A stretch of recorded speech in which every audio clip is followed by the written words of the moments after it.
Welcome to Reverse Mortgage Insight. I'm David. Hi, I'm Marie with One Mortgage. And today's topic is going to be the cycle of home ownership and how reverse mortgage can be part of that cycle. So Marie, break that down to us. How can reverse mortgage be part of the home ownership cycle? Great question. I'm glad you asked because this is something that's really near and dear to my heart, and wanted to explain to our listeners that home ownership starts from the beginning when you buy your first home. I remember when my husband and I were married and we bought our first home many, many years ago. We scrimped and we saved, and we were living in a little rental and said we got to buy a house one day, and that was our dream, the American dream, like many people have, and saved up our money, and it was hard. And we bought that first home as a little starter home, and many of you people probably remember that and the experience you went through to make that monthly mortgage payment and get started on your life.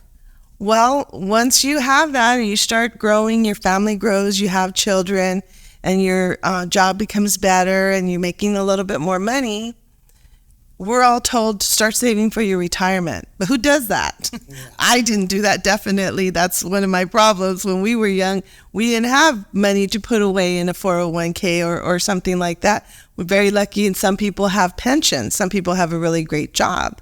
Did you have something that you had a pension? Yeah, well, the 401k, right? We start up that 401k, we start distributing into the 401k. So that gets me a little confused. And how can a reverse mortgage then, in fact, be part of that cycle? Because we're always paying into it. Right. But it doesn't seem like we get anything else other than cash out refinance, right? You have to draw from the equity. Right. So when you buy your house, like I consider it being a cycle. So in that first home that you purchase, and then your family grows and you sell it and buy a little bit bigger house, and then your family grows some more, maybe your income becomes better, and then you start getting into maybe the more affluent homes. You get that big home that you always wanted, your dream home, the 5 bedrooms or 4 bedrooms, whatever it is that you want, and you put money into that home, you build your patio, you have your pool or whatever is the case. Your kids grow up, go to college, get married, move out, now you're empty nesters. Is this house going to continue being the house you live in?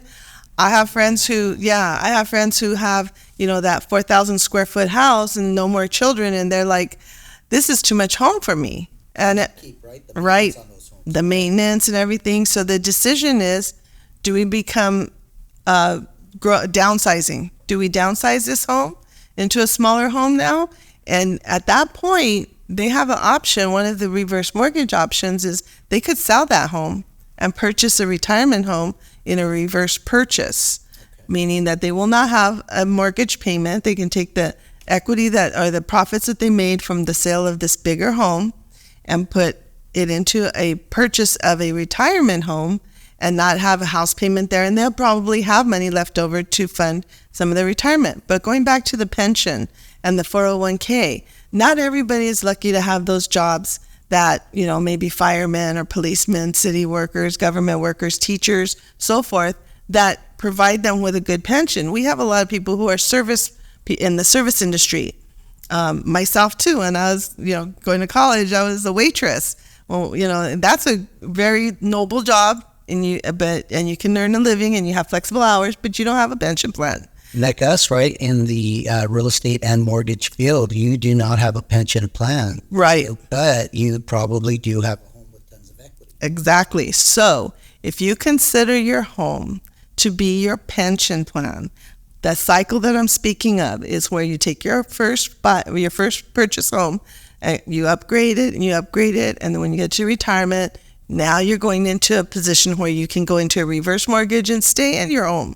Or you can sell the home if it's too big and buy a smaller home with a reverse mortgage. And your pension plan basically was what you're paying yourself to retire is the money that you can get through that reverse mortgage on what they call a tenure.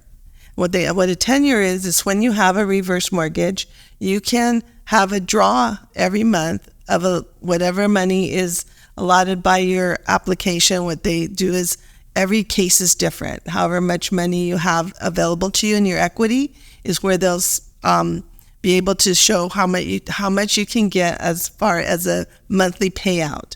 And so basically you are taking the money that you have put into your home as an investment into your home, is at this point you're taking it back out as a type of kind of pension, if you want to consider it that. It is not a pension though, but you're paying yourself in your retirement, if that makes sense. Does that make sense? Perfect. So what I'm getting from that is when you're basically making your mortgage payment, and as the years go on, you're basically paying down the balance of your home.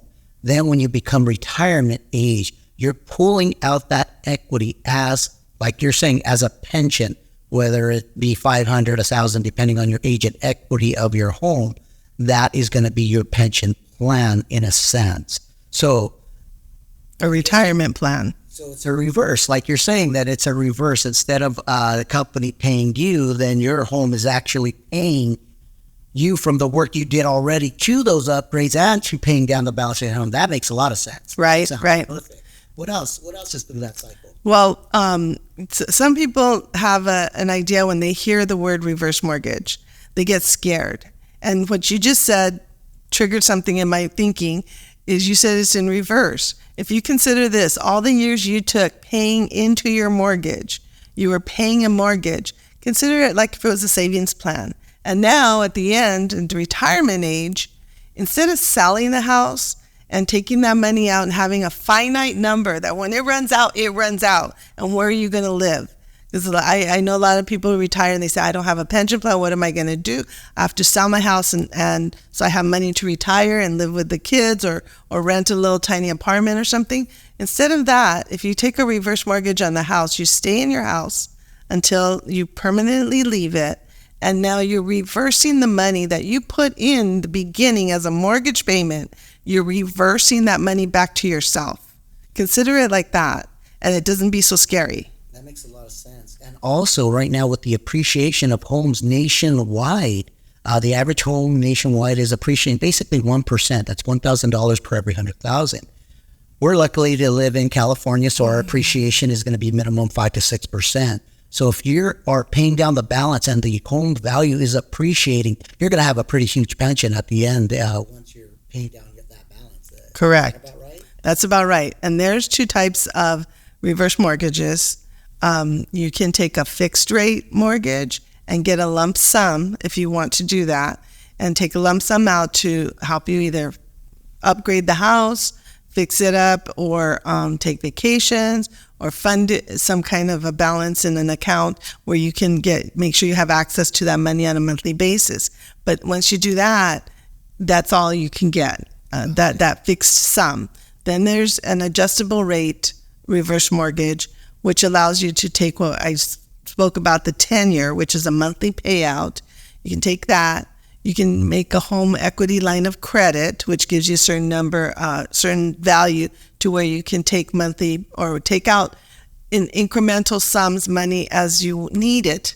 And then you can take a lump sum, and you can do any mixture of the three. Any mixture or all three. Or all three. Or all three. You know what I heard also about the reverse mortgage on the equity lines of credit, on the available balance, that's going to appreciate no matter what happens in the market by 4%. It is, yes, that is true. And for every case, it is different. You need to contact us, and we can give you a free consultation, no obligation. We're not pushy. We're not going to be knocking on your door calling you every day when you're going to get a reverse mortgage.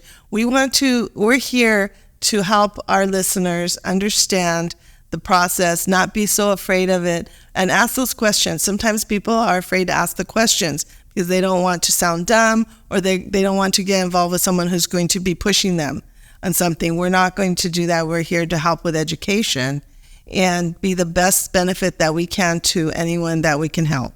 And you know what? I like to say we pride ourselves on that, on not being pushy, to answer and make you or give you the right information, right? Every question is a great question. So please feel free to comment on the comment section. Call me, call Marie, and we can answer any of those questions that you may have. I mean, we do pride ourselves on answering and getting you that information.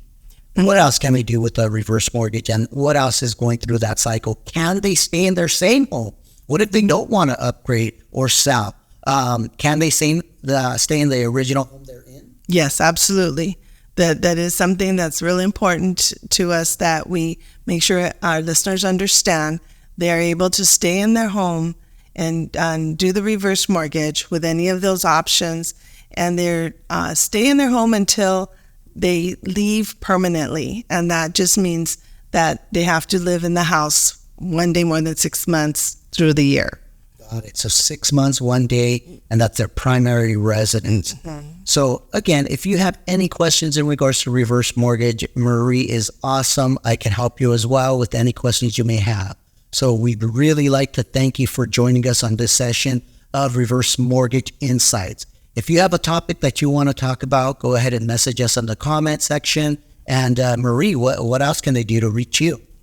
They can always call me here at One Mortgage. My number will be down below. Your number will be down below as well after the comments. And we hope to hear from you soon. We really appreciate you joining, and like to hope that we can give you some more information that's beneficial to you in the future.